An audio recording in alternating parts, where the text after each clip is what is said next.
Hello friends, Eric Soto here, TC Orlando Homes, and today we're going to talk about the escrow deposit.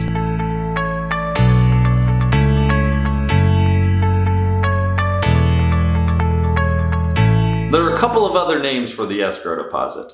That is good faith deposit or earnest money deposit. On line 27 of the current as-is contract, there is a line right there that says initial deposit. That's where your realtor is going to put what your escrow deposit is.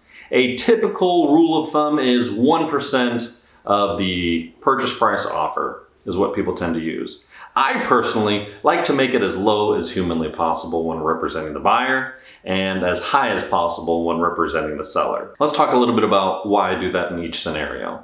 First, if you're the buyer, when you put your money into an escrow deposit, you're letting the seller know, hey, I'm going to do everything I can to purchase this property, and as long as I follow the rules of the contract, you're either going to give me credit for this escrow deposit at closing, or if I back out according to the terms of the contract, you're going to give me that escrow deposit back. That's very important. Now, what happens if you have an unscrupulous seller? Most title companies are going to require two signatures, one from the buyer side and one from the seller side, in order to release that escrow deposit. So if you have a seller who is not willing to properly follow the rules of the contract, they can hold that money hostage. And that's why if you are the buyer and I'm representing you, I want to make sure that we protect that escrow deposit by making it as low as possible. Now, on the flip side, if I'm representing the seller, I do want some meat in the game, as they say. I want to know that you're serious about making this purchase and that you're willing to risk a little bit, because the seller is risking it on you by accepting your offer. Maybe you won't be able to perform under the contract. There's no way of 100% knowing that you're going to be able to purchase that property.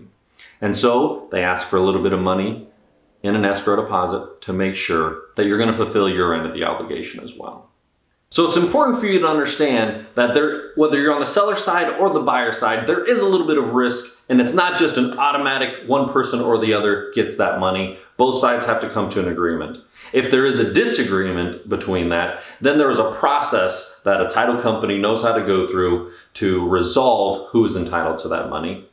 Oftentimes they will, quote unquote, split the baby, try to get you to split it 50-50. Which may or may not be fair, but going through the process also costs money. So depending on how much you have in there, it just might not be worth your time and effort to see it through. So where do you submit the escrow deposit? There are a couple of different ways to do that. You can do a wire transfer, or you can drop a check off to the attorney's office or to the title company. Those are the two main ways to do it. Most companies don't accept ACH. You can't Venmo it. You can't hand them a wad of cash. It has to be verifiable funds. If you fulfill your obligations of the contract, you get your money back as a line item on your closing disclosure. So it'll be purchase price, your escrow deposit, the loan that you're going to get. Those are the top three lines on your closing disclosure. So you get credit for it. That's one way to get it back. The other way is if you, during the inspection period, for example, you find something that you don't like about the house, you're unwilling to move forward with the purchase, the buyer and seller sign the release and cancellation of the contract, the release of the escrow money, and the cancellation of the contract. You then contact the title company and they will write you a check. That typically will take somewhere between 7 and 14 business days for you to get your money back. If you go and pick it up, of course, it could be a little bit faster than that.